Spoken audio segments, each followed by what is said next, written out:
الحمد لله رب العالمين والصلاة والسلام على رحمة للعالمين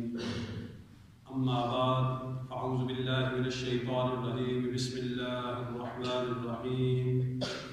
والذين جاءوا من بعدهم يقولون ربنا اغفر لنا ولإخواننا الذين سبقونا بالإيمان صدق الله مولانا العظيم وبلغنا رسوله النبي الكريم الأمين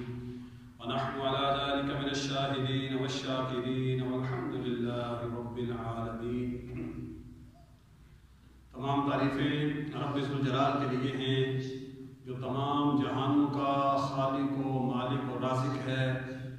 درود و سلام نبی کریم صلی اللہ علیہ وآلہ وسلم کی ذات بابرکات پر کہ جن کی وجہ سے اس دنیا کے اندر، اس جہان کے اندر رنگ و بو ہے، اور کروڑہ بار شکر ہے اللہ رب العالمین کا کہ اس نے ہمیں اپنے پیارے محبوب نبی حضرت محمد مصطفیٰ صلی اللہ علیہ وآلہ وسلم کی امت میں ہمیں پیدا فرمایا۔ یہ ماہ مبارک جمادی الاخر بہت برکتوں رحمتوں والا ہے۔ اس مہینے کو خاصیت اس وجہ سے بھی ہے کہ حضرت سیدنا صدیق اکبر رضی اللہ تعالی عنہ کا وصال اس ماہ مبارک میں ہے۔ 22 جمادی الاخر حضرت سیدنا صدیق اکبر رضی اللہ تعالی عنہ کا یوم وصال ہے۔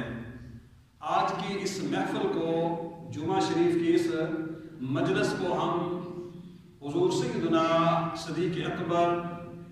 پیکر عشق و محبت، افضل الخلق بعد الانبیاء حضرت ابوبکر صدیق رضی اللہ تعالی عنہ کی بارگاہ میں بطور ہدیہ، بطور عقیدت پیش کرتے ہیں۔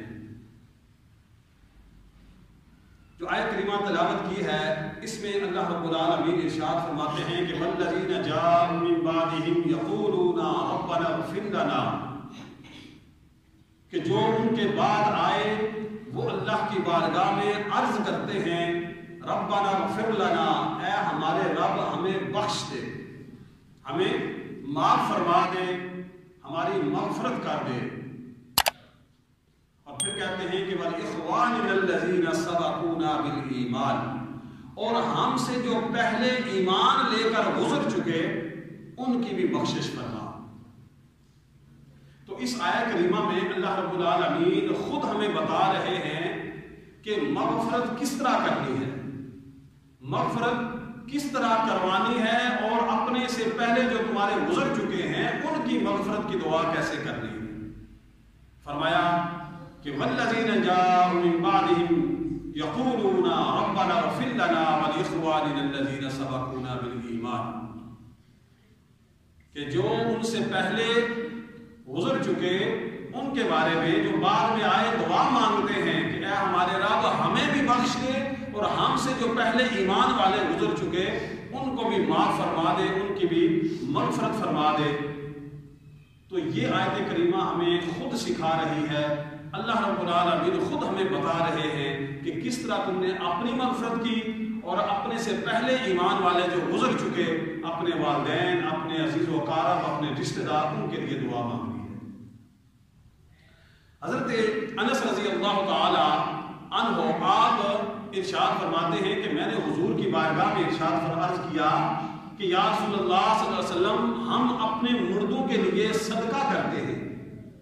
ہم اپنے جو ہم سے پہلے گزر چکے ان کے لیے ہم حج کرتے ہیں، ہم ان کے لیے صدقہ دیتے ہیں، ہم ان کے لیے دعا کرتے ہیں، کیا ان کو پہنچتا ہے؟ تو میرے اور آپ کے آقا نبی کریم صلی اللہ علیہ وسلم نے ارشاد فرمایا ہاں وہ ان کو پہنچتا ہے، اور اس سے وہ خوش بھی ہوتے ہیں۔ ان سے جو ہم تحفہ پیش کرتے ہیں، بھیجتے ہیں، وہ اس سے خوش بھی ہوتے ہیں۔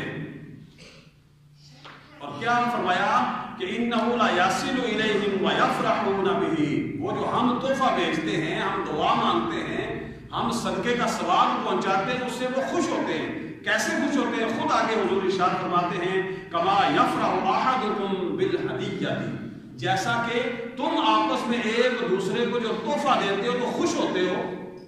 اسی طرح جو تم دعا مانگتے ہو، جو تم صدقہ ان کے لیے جو گزر چکے دعا مانگتے ہو، صدقہ کرتے ہو، وہ اس سے خوش ہوتے ہیں۔ حضرت عائشہ صدیقہ رضی اللہ تعالیٰ عنہ آپ ارشاد فرماتی ہیں کہ حضور کی بارگاہ میں ایک شخص حاضر ہوئے، عرض کی یا رسول اللہ میری والدہ کا اچانک انتقال ہو گیا، اگر انہیں کچھ وقت ملتا یا کچھ بول سکتی تو وہ صدقے کا کہتی، تو کیا ہم ان کی طرف سے صدقہ کریں، ان کو پہنچے گا؟ تو حضور نے فرمایا ہاں تم ان کی طرف سے صدقہ کر سکتے ہو، وہ ان کو پہنچے گا۔ اسی طرح کی ایک اور حدیث مبارکہ ملتی جلتی حضرت سعد بن عبادہ رضی اللہ تعالیٰ عنہ، آپ کی والدہ جب کا انتقال ہوا تو حضور کی بارگاہ میں حاضر ہو گئے اور عرض کی یا رسول اللہ صلی اللہ علیہ وسلم میری والدہ کا انتقال ہو گیا تو میں ان کے لیے صدقہ کرنا چاہتا ہوں، تو سب سے افضل صدقہ کیا ہے، سب سے بہترین چیز کیا ہے جو میں ان کے لیے بھیجوں؟ تو میرے آقا علیہ الصلوۃ والسلام نے ارشاد فرمایا پانی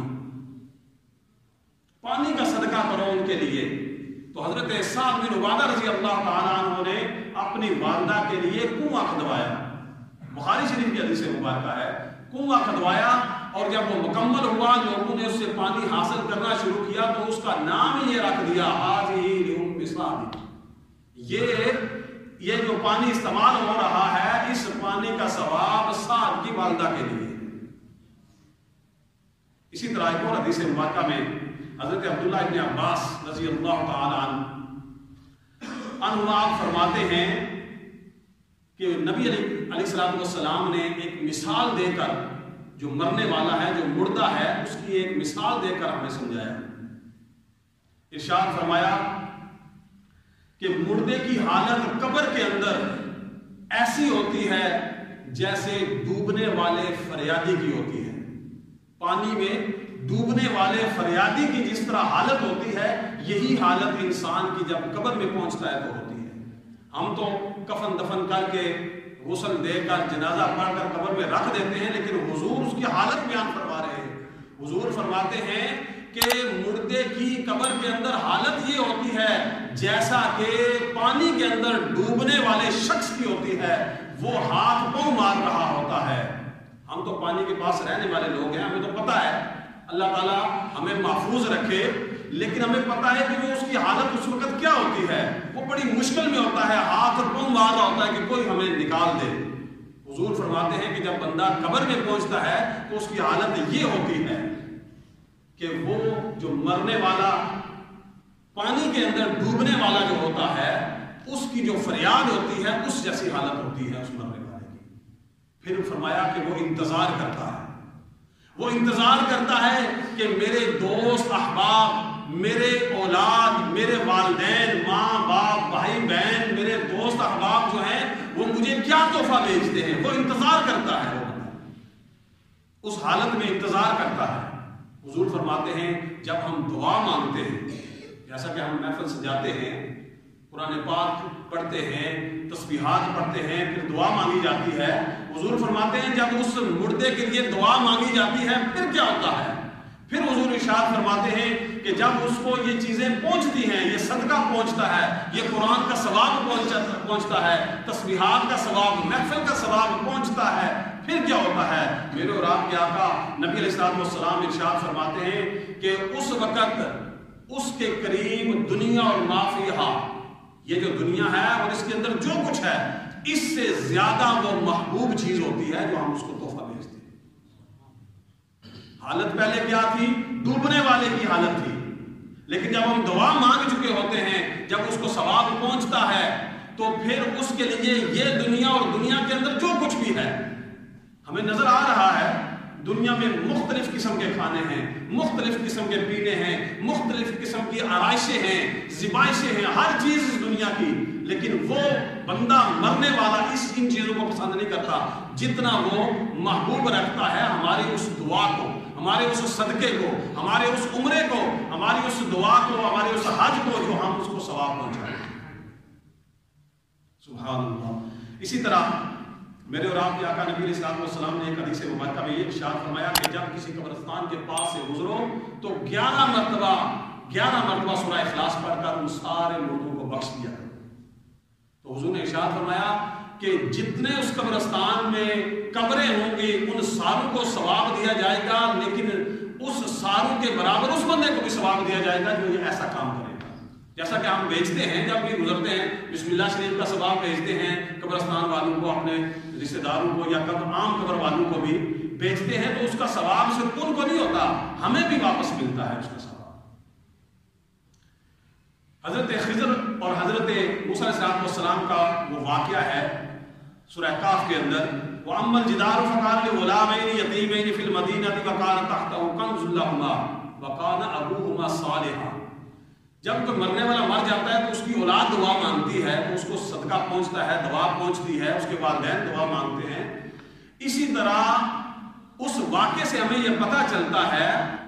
کہ حضرت خضر علیہ السلام نے وہ دیوار، اس شہر کی ایک دیوار کو درست کیا، اس لیے درست کیا تھا کہ اس دیوار کے نیچے خزانہ تھا 2 یتیم بچوں کا۔ اور پھر آخر پہ اللہ رب العالمین یہ فرماتے ہیں کہ وہ 2 بچے، ان کا جو والد تھا ابوہما صالحا، ان دونوں بچوں کا جو والد تھا وہ بڑا نیک شخص تھا، اس لیے حضرت خضر علیہ السلام کے ہاتھ سے ان کے لیے خزانہ بچا کر رکھا گیا۔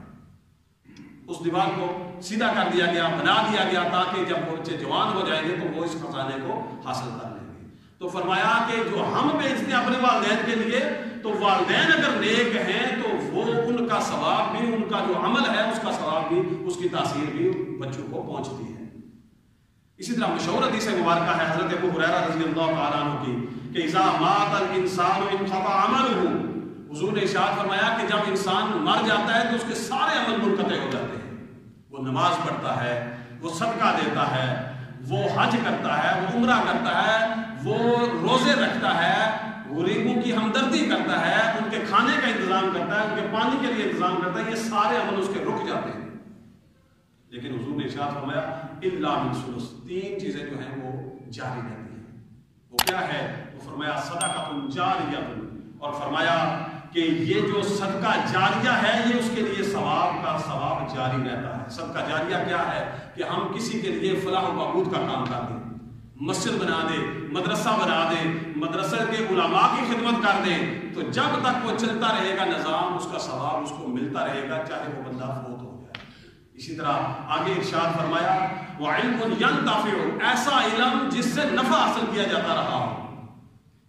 کہ ایسا علم بندے نے آگے ڈیلیور کر دیا، ایسا علم پڑھا دیا کہ جس سے لوگ نفع حاصل کر رہے ہیں، جب تک وہ بندے اس علم سے نفع حاصل کرتے رہیں گے اس بندے کو ثواب ہوتا رہے گا، چاہے وہ دنیا میں ہے چاہے وہ اگلے جہان میں چلا جائے۔ اسی طرح فرمایا وَوَلَدٌ صَالِحٌ يَدْعُوهُ، کہ ایسی نیک صالح اولاد جو اس کے لیے دعا کرتی ہے۔ تو یہ ساری حدیث مبارکہ اس بات پر دلالت کرتی ہیں جو اللہ رب العالمین نے قرآن میں ارشاد فرمایا ربنا اغفر لنا ولاخواننا الذین سبقونا بالایمان، اے اللہ، اے رب ہمارے گناہوں کو معاف فرما دے، اور ہم سے پہلے جو ایمان لا چکے چلے گئے اس دنیا سے ان سب کی بھی مغفرت فرما دے، ان کی بھی بخشش فرما دے۔ اللہ رب العالمین کی بارگاہ میں دعا ہے اللہ تعالی ہمیں دین کی صحیح سمجھ اور اس پر عمل کی توفیق عطا فرمائے۔